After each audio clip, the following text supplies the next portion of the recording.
Tehran is drowning in sewage water, non-stop explosion in Khamenei's stronghold, car bombs exploded suddenly in many locations around Tehran, the capital of Iran, and dozens of nuclear scientists were eliminated, and the Revolutionary Guard's stronghold, or what is left of it, is flooded with sewage water. Netanyahu, we eliminated the head of the intelligence and his deputy in Tehran. And meanwhile, in Israel, there are many dead from the missile strikes since the start of the operation. In last night's attacks, 10 people were killed. Amongst the dead are an 80-year-old woman, a 60-year-old woman, two women in their 40s, two teenage girls, a boy about 10, and a girl about 8. I'm Yair Pinto, and I bring you Boots on the Ground, the news report about what you need to know that's happening in Israel. Today, I'm here with our senior correspondent, Mati Shoshani, to bring you all the truth about what is happening in this region. This is the end of day 3 of the direct war between Israel and Iran, and Operation KeLavi. Mati, we will already dive in together into the details, but let's quickly go over the headlines.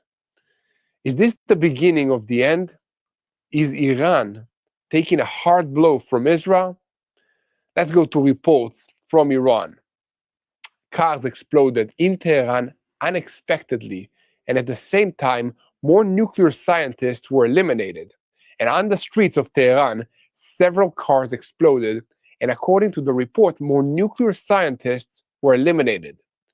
Earlier, Israeli officials warned following the missile fire towards Israel that buildings are going to fall in Tehran. Iran is on its knees, and Tehran begs for a ceasefire with Israel following painful strikes and severe damage to critical infrastructure across the country. Israel made history, an unprecedented Air Force event in Iran. At a distance of more than 2,000 kilometers from the Israeli territory, the Air Force carried out a pinpoint strike on an Iranian tanker aircraft. The strike was carried out near the city considered the holiest in Iran. And in addition, a significant strike in the heart of Tehran. The head of the Revolutionary Guard's intelligence and his deputy were eliminated. And on top of all of that, reports in Iran just now call of explosions in the city of Sananjada near the Iraqi border. According to the reports in Iran, explosions are heard in the city of Sananjad in northwestern Iran near the border with Iraq. The IDF announced moments ago that fighter jets struck missile production sites, radar, and launchers in Tehran. The Air Force struck and destroyed sites for surface-to-surface missile production, radar sites, and surface-to-air missile launchers in Tehran. Iran returns fires in waves towards Israel. Missiles hit buildings in northern and southern Israel in recent hours in Salvos from Iran. 7 wounded were evacuated to the Rambam hospital in Haifa in Israel as a result of the direct hit in that city. And the energy market goes into a spin. The price of a barrel of oil soars, and this is only the beginning. Oil prices last weekend showed the most extreme volatility since Russia's invasion of Ukraine in 2022. And earlier, a security source confirmed we struck an oil facility near Tehran. The missiles that Iran has not yet pulled out and the dependence on the United States to destroy the nuclear program, the next stage of this war, Israel still hopes that the bunker penetrator bombs that only the Americans have will be the finishing kick and will complete the historic move of destroying the nuclear project. One dramatic achievement is complete, opening Iran's skies to a permanent Israeli presence. Mati Shoshani will brief us on all the details about what Trump said, and that in an interview with ABC, the United States president did not rule out the possibility of throwing his army into this campaign and added that he's open to Putin mediating between Israel and Iran. Much lies ahead, so let's dive into details. I'm Yair Pinto, and this is your Boots on the Ground report about what is happening in Israel. And today is day 620 of the war against Hamas, Hezbollah, and the Houthis in Yemen, the militias in Iraq, and the terror organizations in Judea and Samaria. All of them are taking their orders from Iran's Revolutionary Guard, which is the head of the axis of evil in the Middle East. And guys, here, Mati Shoshani and myself bring you live all the information that is coming out of Israel during this war. But 1 second before we start, I want to call on you to help us share the truth and help us continue to spread it. So first thing, to share the truth, please hit the subscribe button here on YouTube so you never miss another episode of Boots on the Ground. And second of all, if you want to help us create more videos like this one, please consider making a donation to tbnisrael.com/give. You can see the link here in the screen below. And you can also hit the donate button on YouTube to help us reach more people with what is happening in Israel so that you'll pray for the peace of Jerusalem, but in a way that you know how to do because you know what's happening here. So, Mati, are you with me now? How was the last 24 hours for you? Mati Shoshani, is Mati with me now? I don't think Mati already is with me. Mati has spent already 3 days in IDF reserves in Judea and Samaria, preparing for a possible infiltration by terrorists associated with Iran. And the first few days of getting into a new area, you need to learn the area, you need to train, you need to make sure that your weapons and your gear is up to date. So I guess he will join us a bit later. But Mati, is that you? I see you. I hope I'm actually here, Yair. Yes, you are. You look a bit dark, but I can see you. It's good. It's Sorry. good to have you here, Mati. I'm apologizing. This isn't up to our usual level. I just came straight to do this live, and I'm with very little resources here, as you know. But Yes. it's good to be with you. Oh, I appreciate it, Mati. So what can you tell me, first of all, about how you are doing? How is the IDF doing during these days? And then we'll dive into the details about the last hours and the attacks from Iran against Israel just now. Well, I want to tell you, I just spent a very, very long day. What is it? It's after midnight right now. A very, very long day training and prepping with several other units in Judea and Samaria. And I want to tell you, the Israeli army is stronger now than it's, I think, ever been in this region. Highly prepared, highly motivated, highly mobilized to really, prepare for any eventuality that's coming our way. I spent a lot of time in briefing in the last couple of days. And I want to tell you, the IDF that we're encountering today is very, very different than the IDF of October 7th, 2023. It is highly motivated. It is enormous in numbers. It's much better equipped, much better trained than it was previously. And many of the lessons have been learned since then. A lot of the things we've been talking about, obviously, I can't repeat on camera. But I think when we're looking at what we've seen in Iran in recent days, when we've seen the victories and the success of the Israeli army, to think that we're an army that's fighting right now in multiple fronts. I'm in Judea and Samaria. We have people in Gaza. We have people, in countless places around the world. Who can count how many fronts we're fighting right now? It's really, really impressive to see how successful it's been. Highly impressive. And the readiness level that we're experiencing right now is amazing. And I want to say this also, the motivation level that we're experiencing is very, very high. Support from the civilian population is, as usual, incredible, especially in Judea and Samaria. But the military is ready. The military is, I'm right now in an area where many of the commanders that I'm working with are people we've now worked with multiple times in the last 18 months. So the units are high in training, high in expertise. It's a well-oiled machine and a big machine at this point. Mhm. Well, thank you, Mati. So before we dive into more topics, I want to get into all the details, boots on the ground style, and then I'll get back to Mati Shoshani. So the Iranian news agency IRNA reported that 5 car bombs exploded across Tehran after an Israeli wave of airstrikes across the Islamic Republic. So according to reports in Iran, in the explosions, more nuclear scientists were eliminated, and footage published on the social media networks showed smoke plumes across Iran's capital. And amidst the car bomb explosions and the continued Air Force strikes in Tehran, many residents were documented leaving the city. Iran's traffic police chief testified to a surge in the number of vehicles streaming out of the capital at each exit from the city, and the New York Times reported long lines at gas stations. And meanwhile, an eyewitness to the strikes in Tehran told Reuters that indeed several areas were struck simultaneously and called on Iran's supreme leader. They just struck right now. Khamenei and the war. These are the calls of some Iranian people.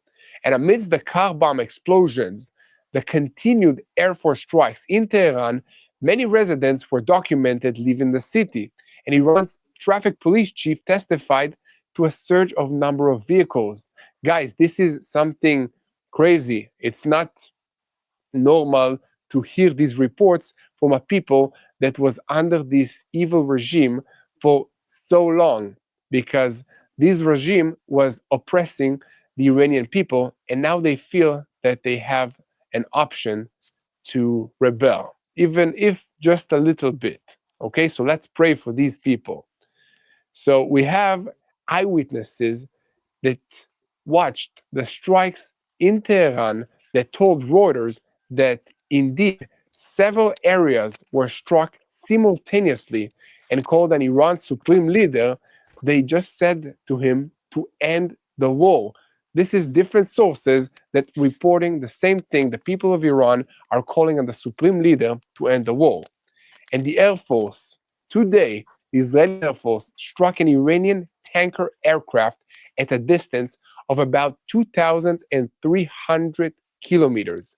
The strike was carried out at Mashhad Airport in eastern Iran. This is the farthest strike ever by Israel. Mashhad is considered Iran's most important city and a Shiite stronghold. Thus, the IDF delivered Iran a double and triple message. Do not put your old plans up against the Air Force aircrafts, for their fate will be like that of the tanker aircraft. The additional message is that Israel will hit every strategic Iranian weapon, from missiles to tanker planes. And third is that Israel made it clear that it can fly in daylight to any point in Iran and hit any target. So chaos in Iran rose to a new stage today, following the Air Force strikes waves that were aimed at various targets in Tehran, such as the Revolutionary Guards headquarters, the oil ministry buildings, and additional military facilities, as well as high-rise buildings. Prime Minister Benjamin Netanyahu confirmed in an interview with Fox News that the strike eliminated Mohammad Kazemi, the head of the intelligence branch, and his deputy, Hassan Muhakkak. Earlier in the Air Force struck, it hit dozens of targets simultaneously in Iran's capital. And amongst these targets were defense systems, buildings linked to the Revolutionary Guards, in which apparently were senior figures present at that location, and weapons, mainly ballistic missile sites. And according to a report on the news site associated with the Iranian opposition, Iran International, Khazami and his deputy were trapped under the rubble after the Israeli strike on the organization's building in the Iranian capital. Their condition is not known at this moment, and the report said before Netanyahu's interview, in which he confirmed that they were eliminated. Meanwhile, Reuters reports that in the past 2 days, the United States president vetoed an Israeli plan to assassinate Iran's supreme leader, Ali Khamenei.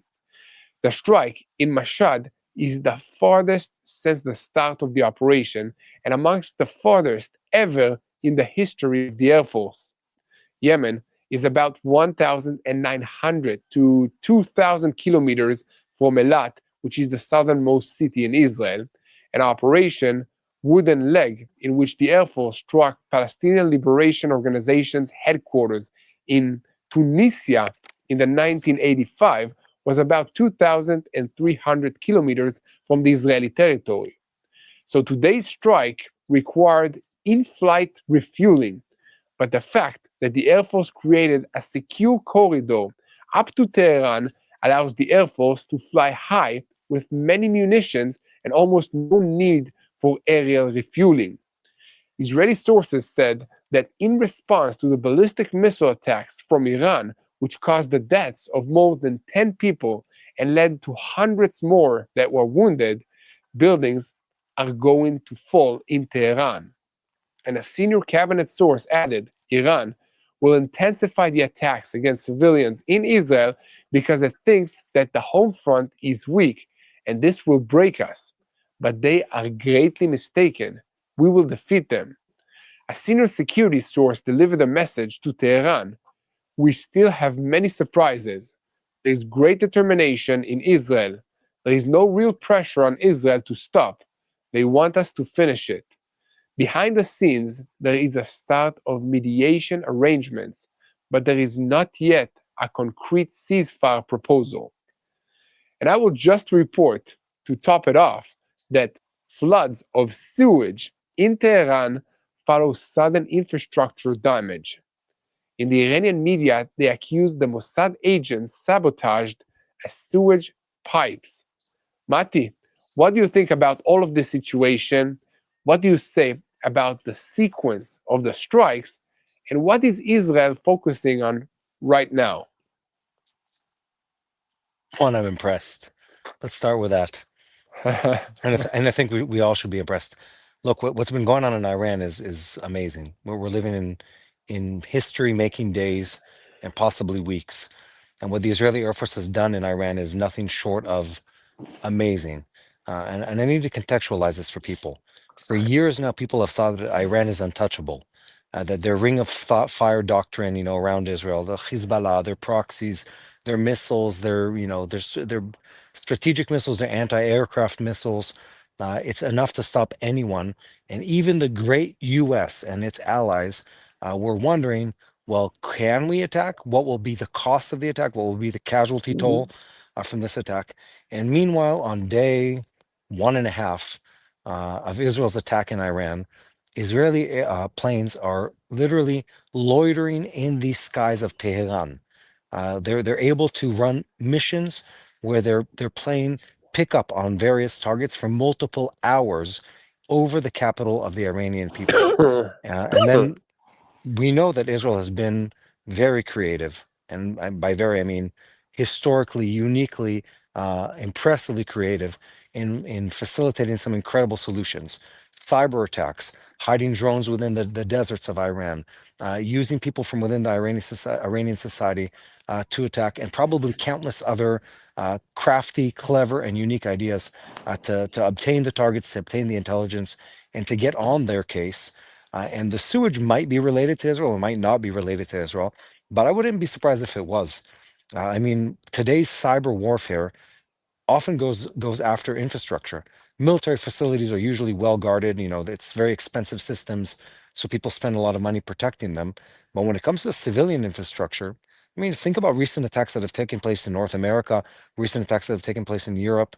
It's not that hard for a substantial hacker group, and Israel has one, the Iranians do too, but so does North Korea, to really, hack a grid, hack a plant, hack a factory. Israel's done this multiple times to the Iranians. Look back to the history of the Iranian nuclear program. You have the Stuxnet worm, which was essentially a computer malware that was installed on multiple hardware pieces that essentially brought down many components of their nuclear program. That was a combined effort of Israel, the US, and I believe the UK, but there are many of these operations. And I think the whole point here, we talked about this in last night's live, is that we're not just fighting a war that is a zero-sum game. It's not will we destroy Iran. We're not going to destroy Iran. The goal here is multiple things. Stop their nuclear program, but also project power, project the perception of bringing down their regime. And that's exactly what's going to happen. By the way, I just got a news flash that I think a strike is coming our way. Did you get that same Yeah, strike, me too. Yair? Yeah, So just got it now. let's run this So, till at till we have the time. Anyway, well, so it's like half an hour. They gave us like yeah, half an hour it might be before the missile comes. it might be a while. Anyway, so you look at that and the amount of craftiness and the amount of creativity that's gone into it, truly impressive, truly amazing. And I want to say this, and we've said this multiple times: the Iranians are not a weak entity. They're a powerful No. country. They've spent a lot of money, a lot of time on building up this infrastructure, and we've seen the results of it. The last couple of days have been painful for the people of Israel. We've had Hmm. casualties. We've had buildings struck down. We've had we're talking substantial damage, not to the degree Iran was hoping for, nowhere near it, not near in the percentage of success, but still a substantial amount of damage that was caused to buildings in Israel, and it hurts. But at the same time, we understand. I think we, the Israeli people, we know we're fighting a war of lack of choice, as we like to say in Israel. This is something we've been forced into, and if it doesn't happen now, it would have happened in the future. And right now, we're in a place where there was no choice. Iran pushed us to the wall. They said, Hmm. we're going for a bomb unless you stop us. So we had to stop them. That's why we're fighting this war in self Yeah. defense, in self preservation, in a deep desire to survive and outlive this dictatorial regime in Iran. That's why we're fighting this war. And so far, we've been unbelievably successful. We've been abundantly blessed and protected by God, I think, in this operation, in Hmm. preventing any of the missiles hitting our airplanes, most of the missiles not making it into Israel. Very impressive so far. Yeah, definitely. And Mati, just in case there is a sirens alarm, we will go to the bomb shelter and we will keep the video live going, so you guys back at home can actually see the missiles. And we really encourage you guys to also pray for us during that moment that all these missiles will be intercepted. Looks like we have another maybe 20 minutes before the sirens will start sounding, either in my location or at Mati's location. And but until then, I want to go to another update of what's happening in the last 24 hours in Israel. And in the meantime, I want to tell you that we are bringing you daily updates from Israel. Our channel is called TBN Israel. And for those of you who haven't subscribed yet, it really helps us if you just hit the subscribe button and help us reach more people with what's happening in Israel. Okay, so Israel had a very, very difficult 24 hours. And not long ago, a salvo was launched towards us. I was in the bomb shelter just 2 hours ago, and missiles hit buildings in the north and in the south in that salvo of rockets from Iran. 8 people were lightly wounded. This is after the deadly salvo that the previous night was carried out by Iran against us, where 3 people were unaccounted for in Bat Yam, which is an Israeli city. In all, about 200 wounded were reported in the Dan region, which is central Israel, and Shfela, which is near the sea, and at least 6 of them were in serious condition. So hours earlier, a missile hit directly in a house in the Tamra in the north, which is an Arab Israeli community, and 4 female members of one family were killed, and 20 others were lightly wounded.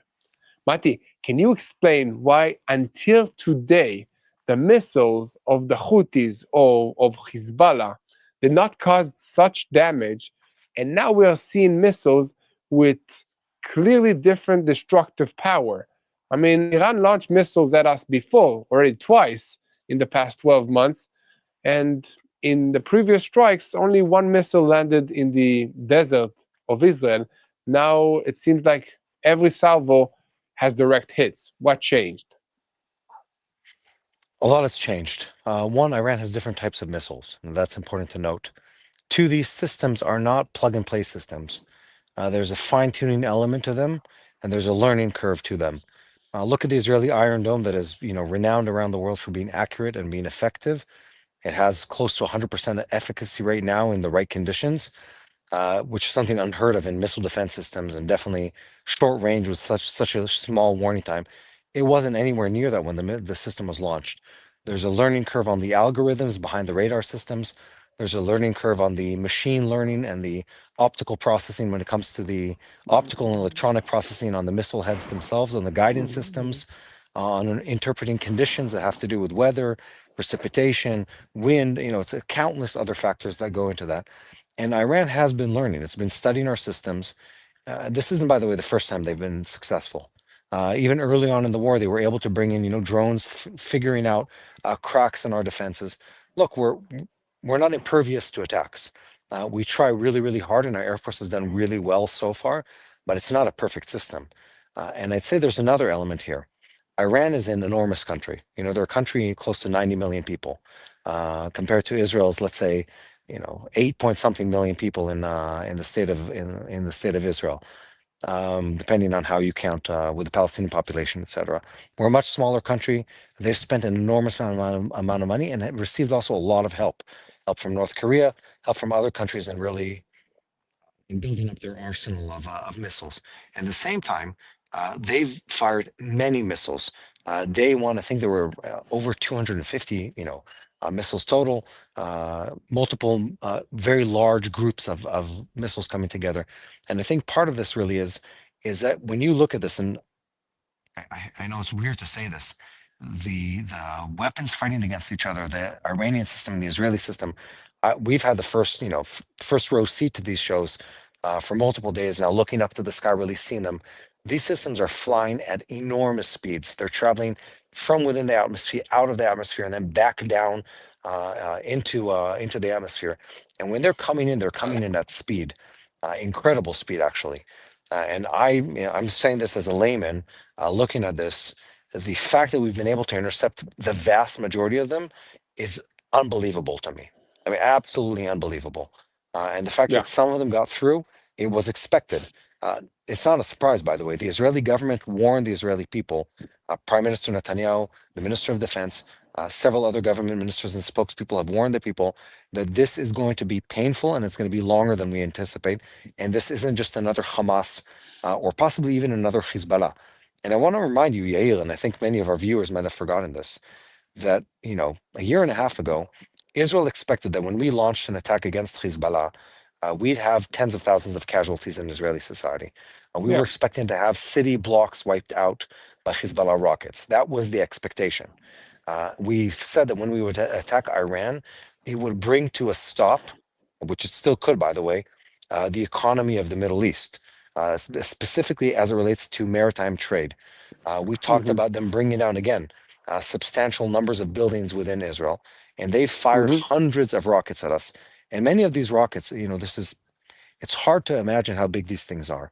They're traveling at enormous speeds, and they're the size of a school bus. This is how big this is. And Israel's intercepted most of them outside of the atmosphere, and then once again broken down the pieces before they hit the ground within Israel, and done so repeatedly at a very, very high level of accuracy. So I think, definitely, Mati. Looking This at it is negatively also is easy, but it's amazing. It's impressive. Also, Mati, I think it's important to share with our viewers that Israel is basically smaller than Iran by 63 times, meaning Iran is a huge country with 100 million people. People keep saying this is the time for Israel to destroy Iran. Israel cannot destroy Iran. Israel cannot win in this war. This is an operation with two specific goals that Israel have agreed on. One of them is to disrupt the nuclear program, which is what Israel is doing, which is also very hard because they spread out this program underground throughout this entire huge country, and we need very specific bunker buster bombs in order to penetrate the underground facilities of the nuclear program of Iran, at least all of them. That's one objective, disrupt the nuclear program of Iran. The second objective is to disrupt and destroy the rocket arsenal and the rocket program, especially the ballistic rockets that are capable of carrying a nuclear payload that Iran was working on. So disrupt, first of all, the weapon and disrupt the means of transporting this weapon. These are two existential threats to the state of Israel, and that's what Israel set to do in Iran. At the moment, Yes. there's no objective of toppling the Ayatollah regime and no objective of conquering Iran or taking over this country, which is unrealistic. Okay, guys?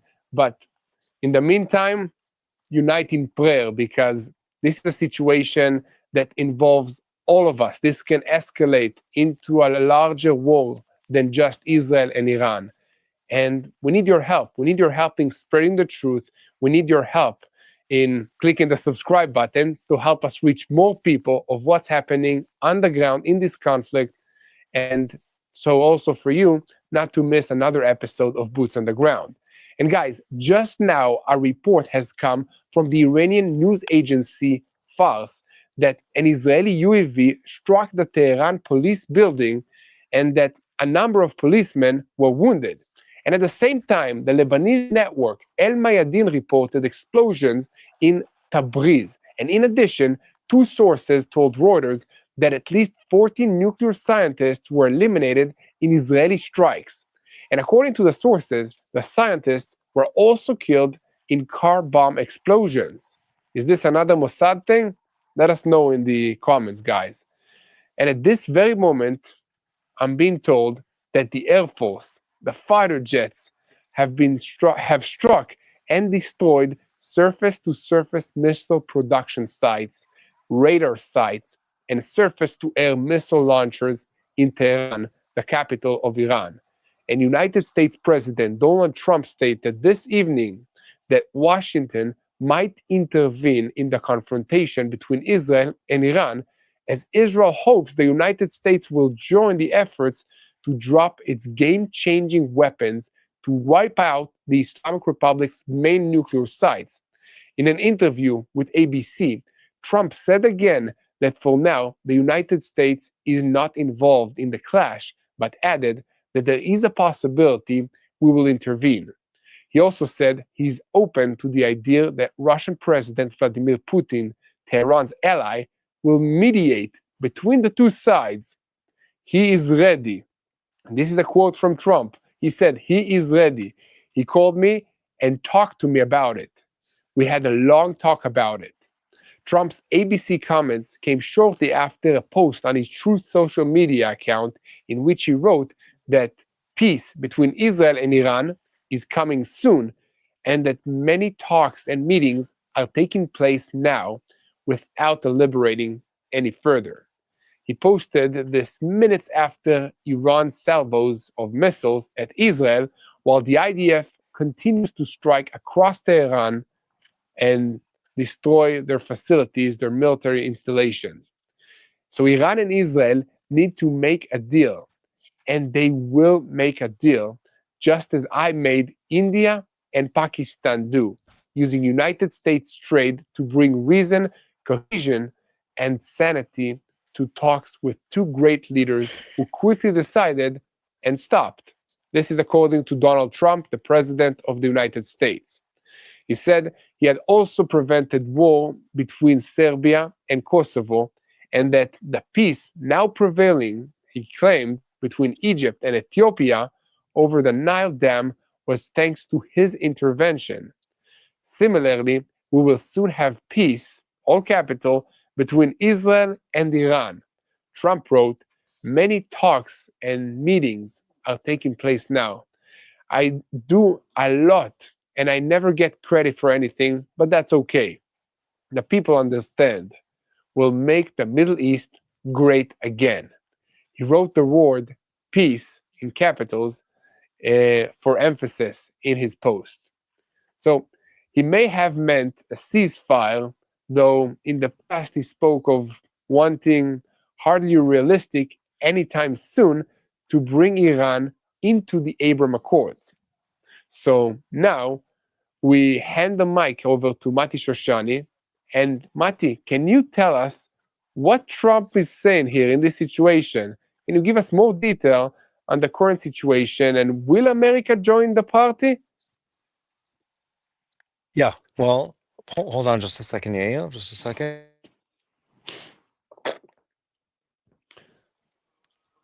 Sorry. Yes, So Mati? I'm, yeah, one of my colleagues is yelling something in the background. So anyway, yes, the U.S. is playing a very interesting game here, and this is an imagination. We know at this point, without a shadow of doubt, that when this plays out, we're going to be aware of a story that no one saw coming. We're going to see the fact that the U.S. was involved behind the scenes with what's taking place here in this region. I believe both in the planning and, well, I don't know about the execution, but definitely some of the logistical support, probably the intelligence support of it. And more than that, I want to remind everyone that there's a bigger game at play here than this day's and yesterday's attack. We're at the end of multiple months of negotiation, multiple months of incredible international pressure and military pressure leading up to this moment by the US and by other countries. And what we're seeing here is, yes, Israel is the one that took the action. Israel is the one that really hit the nail on the head when it comes to the Iranian question, the Iranian nuclear problem. But there's a whole lot of diplomacy and a whole lot of military action that was leading to this very moment. And I can say this, with full confidence, if it wasn't for the intervention of the US and multiple other countries, the UK included, by the way, and several international agencies, the Iranians would have already had a bomb a long time ago. With Israel's desire, without it, they would have had the ability to push very, very hard. It's been a group effort reaching this point and preventing them from having one so far. And again, Israel is the one that took the action right now. Uh, I think this is very tied into, and what you're asking is tied into the day after. And the day after is in 2 days and 3 days and 5 days and 15 days, when this wave of strikes that Israel is carrying out in Iran ends, there needs to be a diplomatic solution. And the diplomatic solution is going to tie in other countries, tie in the US, tie in several European countries, probably tying in some Gulf countries too, to barter a treaty between Israel and, well, the Iranians, believe it or not. And in this agreement, we're going We to had say, it in the past, Mati. yeah. We can have Well, it again. I don't know if it's going to be on such friendly terms as it once was back in the 70s, at least not for a while. But what's going to happen is Israel's going to say, we're going to hold off on attacking you for days, months, maybe a year. And the Iranians are going to say, we promise that for the foreseeable future, we're not enriching any uranium. We're not rebuilding any of the centrifuges that you've been bombing at this point. And at that point, you can't finish this alone. You need the help of other countries. You need the U.S. to get involved. You need probably the Saudis to get involved. You need money from other countries, and you need partnership from other countries in solidifying the deal. And I think a lot of people that have had criticism for the fact that Israel is still fighting this war on its own, and I think that criticism is justifiable. Israel is fighting a war for the world. This isn't just about us. We're the first ones with an existential threat because of the Iranian bomb, but we wouldn't be the only ones on that list. Once they would have a bomb, once they would have reached that point, they would have attacked others. They would have attacked the Saudis. They would have threatened other countries in the region and done so repeatedly because no one would have been able to touch them because they have a nuclear bomb. We're really Do you taking think, yeah, What do go you ahead. think that the United States will drop their B-52 bombers and their super bunker buster bombs to help us destroy the nuclear installations? I was hoping so. It doesn't seem that they're going to do that. That's You the don't think interesting so? thing. Okay. Look at we're a day, 2.5 of this. I don't know how we're counting this because it's all in the night. But let's say we're many many hours into this strike. The U.S. has assets in this region that far surpass Israel's. Let's be honest here. And if they wanted to join in the bombing, they could have done it 3 hours, 5 hours, 10 hours, 24 hours into the initial attack, and they haven't done so yet. And that begs the question of why. And the why is they've been supportive of Israel. They've supplied much of the munitions that we're using to attack them right now, but they haven't Mhm. actively been fighting to our knowledge. I think they've been playing defense on behalf of Israel in some of the intercepts. But when it comes to actually striking in Iran, I think they've left the stage for us. And I, I don't know if it's fully understandable to me, but I can imagine that there are quite a few politicians in the US government that look at this and say, why do we need to get our hands dirty with this? Let Israel fight its fight. We've done a lot to support them. and on the day after, we can come in and help, be the ones to bring in a new age of stability and prosperity in this region, and they really intend to do so. I think President Trump and many in the U.S. administration are genuine Mhm. when they say they truly support Israel, and they're genuine in their statements of wanting to rebuild the power structure in this region to not be led by the Iranians and be led by a more virtuous alliance and treaty, possibly another wave of Abraham Accords with the Mhm. Saudis. That's something that can happen. I've heard from a lot of friends, and I've seen a lot of people in the U.S. Challenge the question of why we're doing this alone. Why is Israel not being actively supported on a military level by the U.S.? And I'm interested to hear what President Trump has to say about this. Yes, diplomacy is good. Yes, international pressure is good. Yes, having a pat on the back and a tailwind is wonderful, and it would have been very, very hard without the U.S. support, definitely over recent decades to get to this point. But still, we're fighting this alone. Still, we're the Mhm. ones attacking in Iran, and it's expensive. It is a expensive in a man hours, expensive in a cash perspective, combat to be fighting, and so be it. Like I was texting with a friend earlier today, an American friend, and I said, we've heard Prime Minister Netanyahu, excuse me, our Minister of Defense, both Gallant and now Katz, after him, said very clearly, look, we're not going to go back to a place where Israel relies on other countries to fight its wars and to protect its borders. Not on the UN, not on UNRWA, not on any peacekeeper agency, one acronym or another, and not on another country. We're going to be the ones Mhm. fighting our wars. We're going to be the ones safeguarding our borders. And if we need to take chunks out of other people's land, and the last couple of days, if we need to, eliminate the Iranian air defenses and absolutely, dominate the airspace of Iran for, multiple days at this point, then so be it. And this has been done, and Yeah. I think it's easily lost the fact that it's done at a great risk. Uh, by taking this step, the Israeli leadership took a very, very bold statement, knowing full well that we might see images of jets never coming back to Israel, pilots taken into Iranian captivity. That is a possibility. Knowing full well that there could be buildings struck and civilians killed, which has happened to a certain degree, well, not a great degree, but it's happened. It's a great risk that was taken, thinking about the fact that now is the time to pay the price for this versus in the future. That whatever costs we pay would be lower now than any costs we would pay in the future.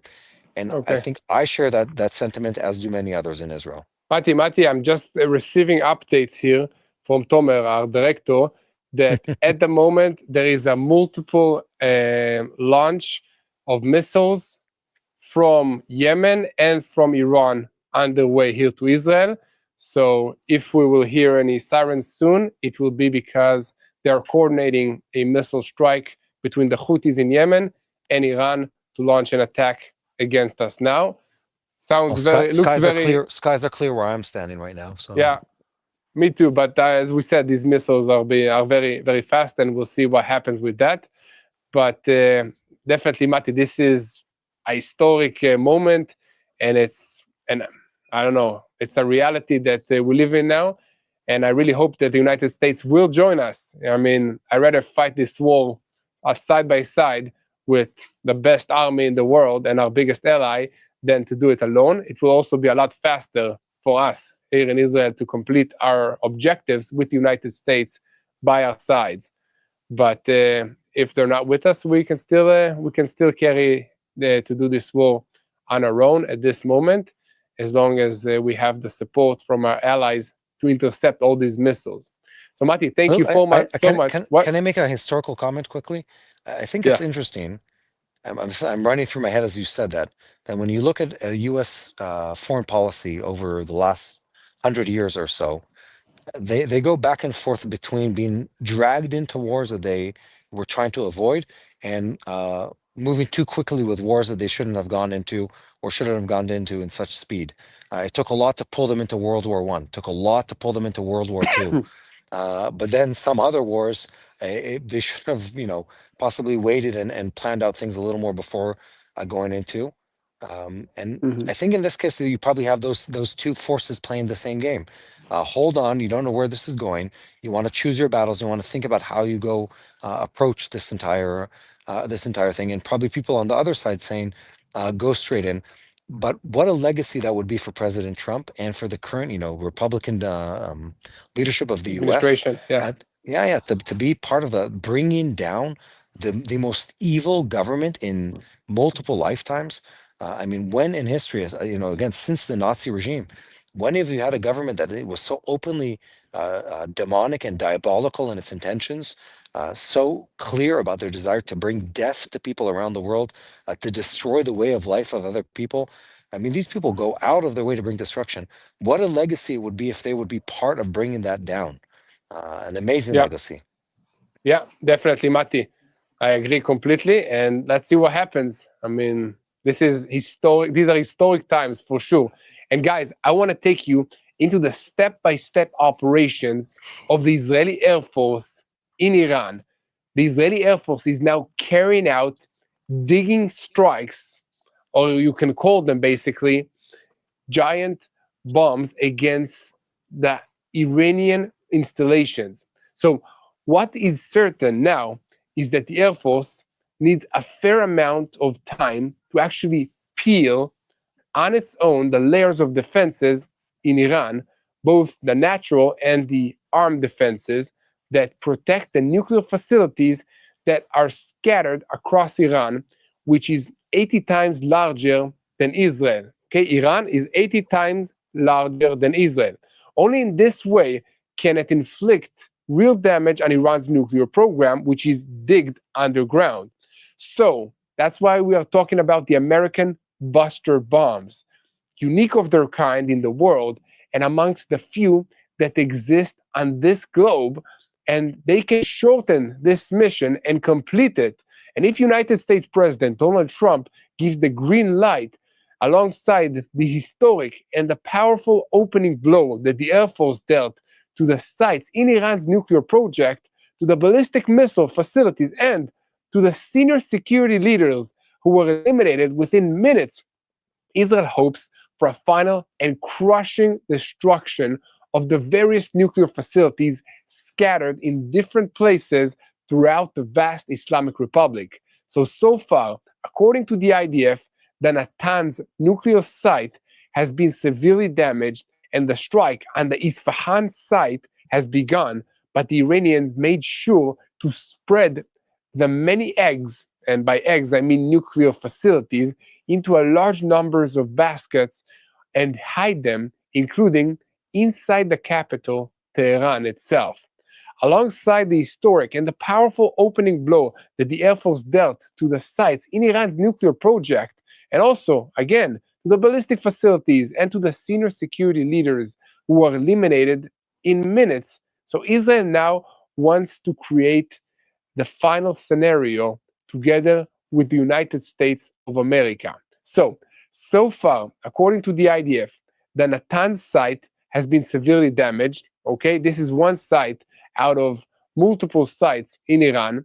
The Isfahan site has begun to be hit by Israel, and we have more areas all across Tehran that needs to be attacked. And according to Israeli figures, some official and others have held key positions in the field for years in the Air Force and in the Israeli intelligence. A true destruction of Iran's nuclear program requires dealing with all the facilities headed by Fordo. So, this can be done in various ways. Foremost, with assistance from the United States and its B 2 and B 52 bombers, and with giant bombs that Israel does not possess at this moment.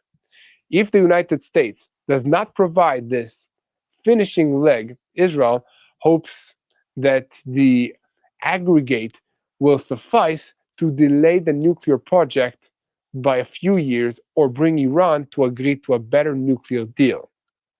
So the aggregate is heavy damage to Iran's ballistic missile capability, the elimination of the security leadership, crippling Iran's air defense array, causing Israeli fighter pilots to fly over Tehran as if they were circling over Jabalia in the Gaza Strip, and a credible threat to the decapitation of the ruling leadership, the Ayatollah regime, as well, and hit on national infrastructure sites such as oil depots, which we also see that happened.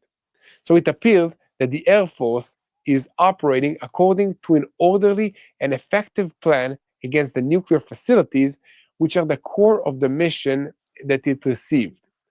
So repeated strike and sorties have already been carried out to deepen the achievements at the facilities like Natanz, but in vast Iran, there are between 5,000 and 10,000 relevant targets to attack in different realms, such as it is dense air defensive array, ballistic missiles, headquarters, and command and control capabilities.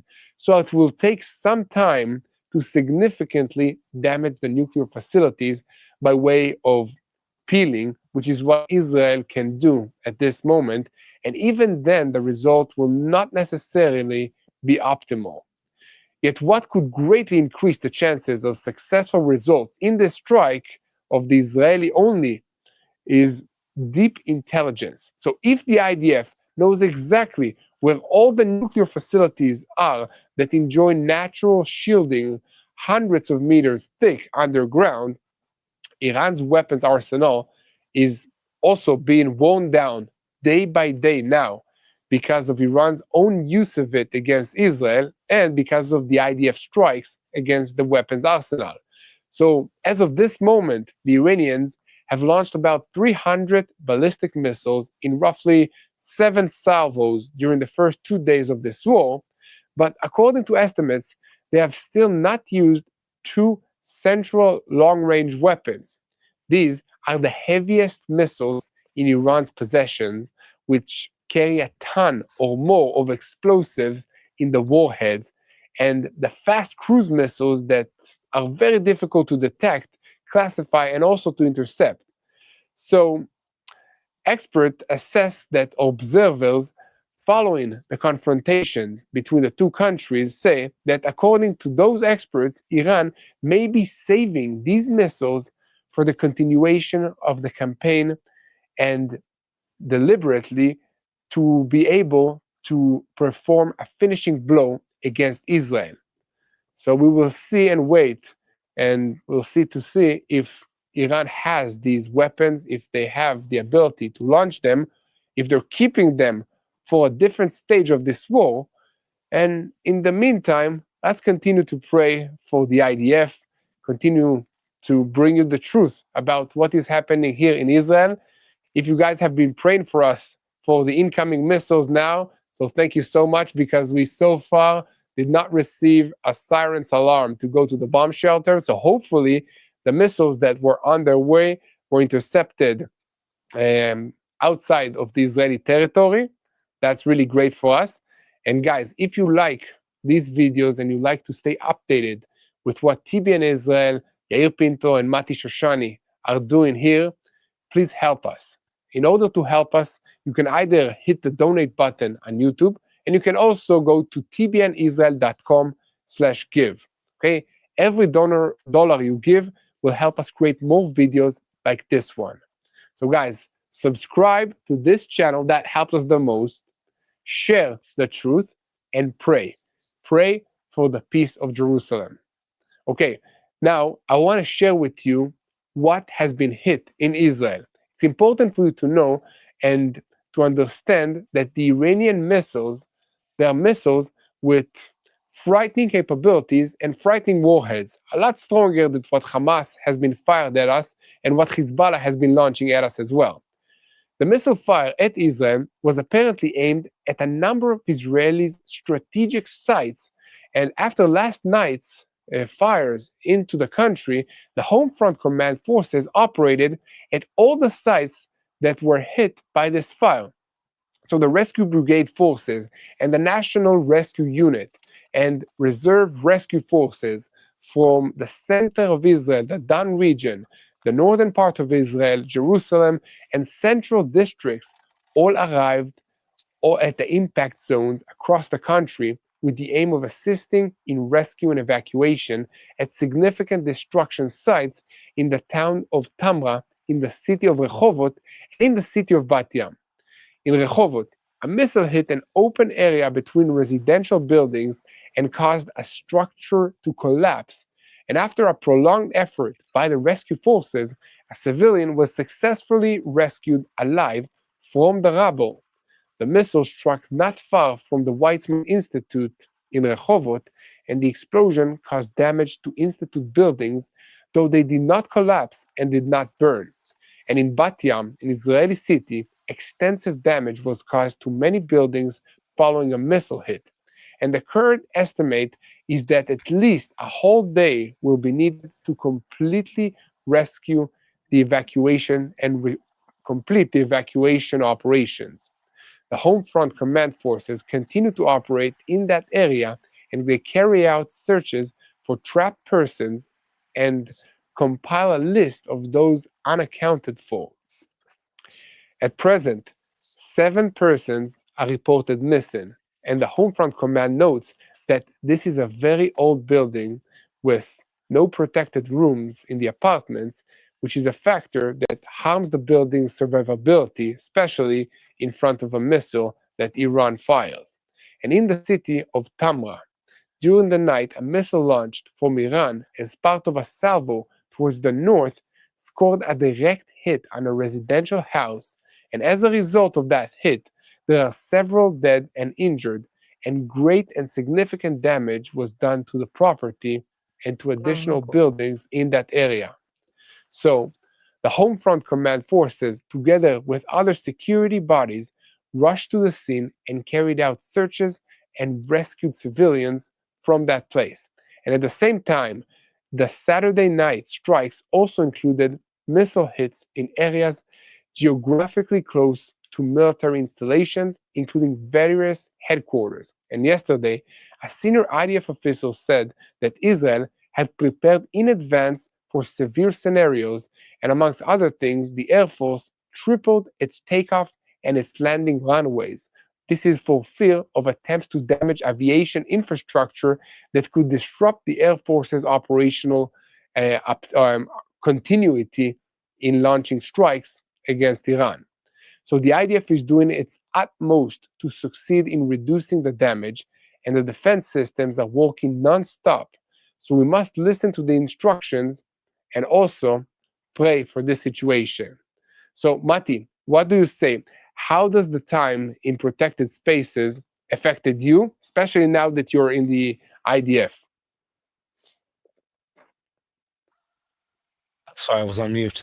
I haven't spent much time in protective spaces protective space, by the way. I think most of us around this area haven't. Once today I actually did because I was by chance near a place that had it. But it's interesting. I think a lot of Israelis have become so accustomed to like taking fire in rockets that they don't even respond. And I've noticed this even with my kids in in recent months, where they almost complain that I'll drag them to the bomb shelter. Oh, they're firing a rocket again. Must we go to the protected space? But look, it's left a mark on Israeli society. We live in a country the last couple of days, it's been a light show, the likes of which I've never seen in my entire life. Looking up into the sky, seeing 50, ballistic missiles traveling through the sky at the same time. And then interceptors flying the opposite direction, explosions in space, then explosions, closer to the ground, then explosions on the ground. It's been a dramatic couple days. And a lot of Israelis, my kids included, your kids included, have spent a lot of time in bomb shelters. School's been off. And people understand this is a sacrifice that needs to be made to end this phase of the conflict, to end this story and the saga of the Iranians pushing for a bomb. We know that we need to take fire from them. Again, they're a legit country, as far as military capability goes, and they've Mhm. spent a huge amount of money prepping for this moment. And here we are, and we're at this moment. We've gained the upper hand, dramatically so. We've been far more victorious, far more effective, far more lethal in our attacks on them. We've brought them down on a PR level. They've been truly humiliated by the Israeli Air Force and Israeli intelligence. And yes, we've also suffered, but to a much lesser degree. And again, suffering isn't the metric here. What we're trying to do is bring down a dictatorial and evil and a radical regime in Iran who's been threatening to kill us in our way of life for decades. But yes, it's been, there's a price to pay. And I Yeah. think if people are asking themselves how they can pray for the people of Israel, They always think about the men and women in uniform. I'd say no, we can come second. First, pray for our kids, pray for our families, pray for the hearts and the minds and the souls of the people in Israel that have labored and and hurt. And I have to be honest, it's a lot easier being out in the field than sitting in a bomb shelter, because you're passive in the bomb shelter. Here out in the field, at least you're active, you're doing something. Even yourself, Yael, right now, it's more fun or more in motion, I guess, to be out and reporting and doing something versus in the bomb shelter with the kids. So I think that's really something people need to bear in mind. Yeah, what I do sometimes is I take the reporting into the bomb shelter with the kids, which is also a little bit hard, especially when the babies are crying and stuff like that. But yeah, definitely. Maybe the Also, babies don't want to be on camera, Yael. Maybe that's what it is. no, he's not on camera. Oh, well, sometimes it's. I'm joking. No, but definitely, Mati. And this situation, you said that it's very hard on the people of Israel, and it's true. Imagine people had weddings planned for this week, and now all of it is canceled. People had Yes. vacation plans, they're canceled. No planes are in Israel. All the planes, except for the Israeli Air Force planes, went to Cyprus to be protected from strikes on our planes from Iran. So life here is very, very dynamic, and it's very hard to plan something more than a few days in advance. I mean, my kids are not going to school. Your kids are not going to school. This morning, they were back to studying like in the days of the Corona on Zoom. Back to Zoom. Yeah, back to Which they Zoom, which absolutely doesn't hate. really do, and which doesn't help at all. It's like 30 first graders talking to the teacher on Zoom, like for an hour, trying to do like a lesson or something. It just doesn't work. And this is the situation. So we are paying a very heavy price. But, Mati, the alternative of this situation is just unimaginable. Imagine our arch enemy, this country that doesn't just state out loud that they want to destroy Israel and the Jewish people and burning flags of Israel and the United States of America. They also invest money in training our enemies to attack us. And I'm talking about Hamas, I'm talking about Hezbollah, I'm talking about the Houthis in Yemen. And imagine the day that they will have the world's most dangerous weapon ever. And I'm talking about not one nuclear bomb. We were at a stage of Iran having 15 nuclear bombs within a few weeks.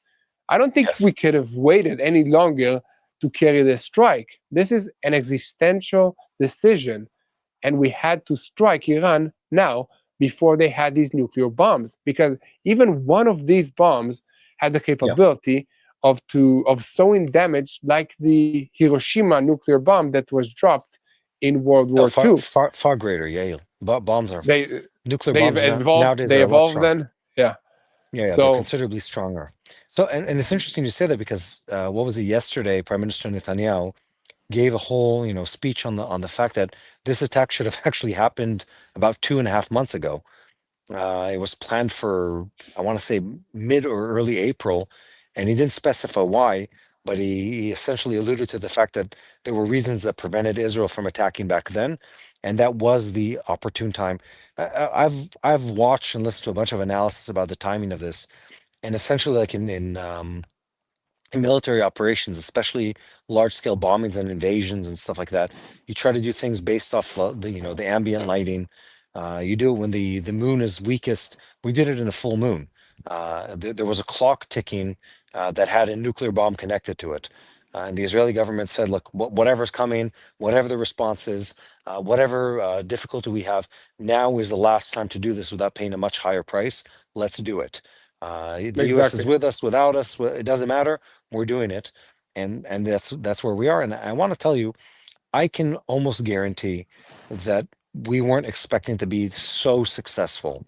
I don't think anyone could have said we're going to run multiple days of bombing missions, hundreds of planes a day. It's unbelievable, the numbers. Listen, Mati, we have air superiority and freedom of aerial movement above the skies of half of Iran at this moment. It's like unheard It's of. unbelievable. This is a huge country. Unbelievable. And imagine just traveling all the way there and coming back and then fueling our planes in the air. Like a fueling airplane is basically like a truck filled with oil that is flying. That's like the most vulnerable thing that you can put in the air. And that's what we have above the skies of Iran. This is how weak their anti-aerial defensive system is. And I think that that's the most amazing part of this situation. And this paved the way for a potential intervention of the B-2 and the B-52 bombers of the United States that are now sitting at the Diego Garcia Island, which is also about 2,000 kilometers away from Iran. So these bombers can carry massive destruction, but they're not very fast, Yes. and they don't have a defensive capability. So they are coming into the battle they're not supposed to after go the first, aerial though. defensive. Yeah, exactly. After the aerial defensives were destroyed. So this is the stage. This is the position that we are at in this war. So if America wants to come in, they can come with or they can just borrow us these bombers, and then we can complete the job of destroying the nuclear facilities faster. Well, you remember, Yael, just what was it, 2 months ago? There were reports that came out that Israeli pilots were practicing on board American bombers, not to fly them, but to run joint bombing missions, probably to combine intelligence and assets. So look, we're clearly working very, very closely with the U.S. Again, they haven't actively intervened in this war in a way that we're aware of. I remember, what was it, 2 months, a month and a half ago, I got to visit one of the bunkers housing one of the F-16. I believe it's an F-16E, one of the long-range versions of the F-16, with one of the pilots who'd previously flown missions over Iran, over Yemen, and stuff like that. And you look at these aircraft, and in my head, I was asking, several members of our team were there. It's like, how does this aircraft do what it's reportedly doing? Like, how does this? They're not that big. How does it travel so far, and it carries so much weaponry? It's just amazing. It's a flying rocket, essentially.